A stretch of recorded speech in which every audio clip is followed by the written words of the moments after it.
vous l'avez dit.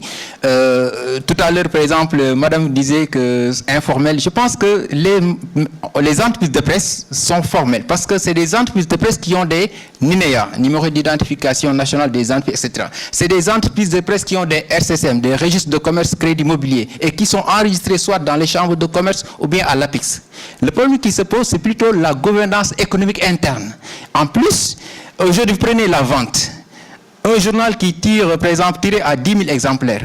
L'impression, c'est 41 francs en moyenne, 41 francs l'exemplaire.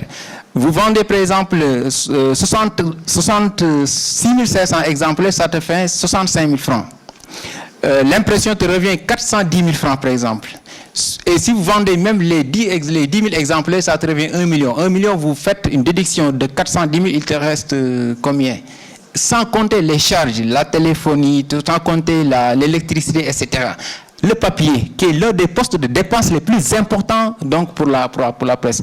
Aujourd'hui, elle a dit tout à l'heure, le journaliste classique perd le monopole même du diffuseur de l'information. Et j'ai entendu avant-hier une radio de la place, donc qu'est-ce qu'il dit, qu'est-ce qu'elle émet comme information.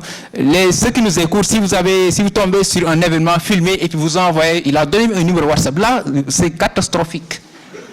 C'est incroyable, je n'en revenais pas. S'il dit, avec votre smartphone, et là, chaque jour ça passe. Si vous tombez sur un événement filmé et envoyez-nous, il a donné le numéro WhatsApp et on va sortir, etc. Là, pour vous dire que même vous, c'est la branche sur laquelle vous êtes assis.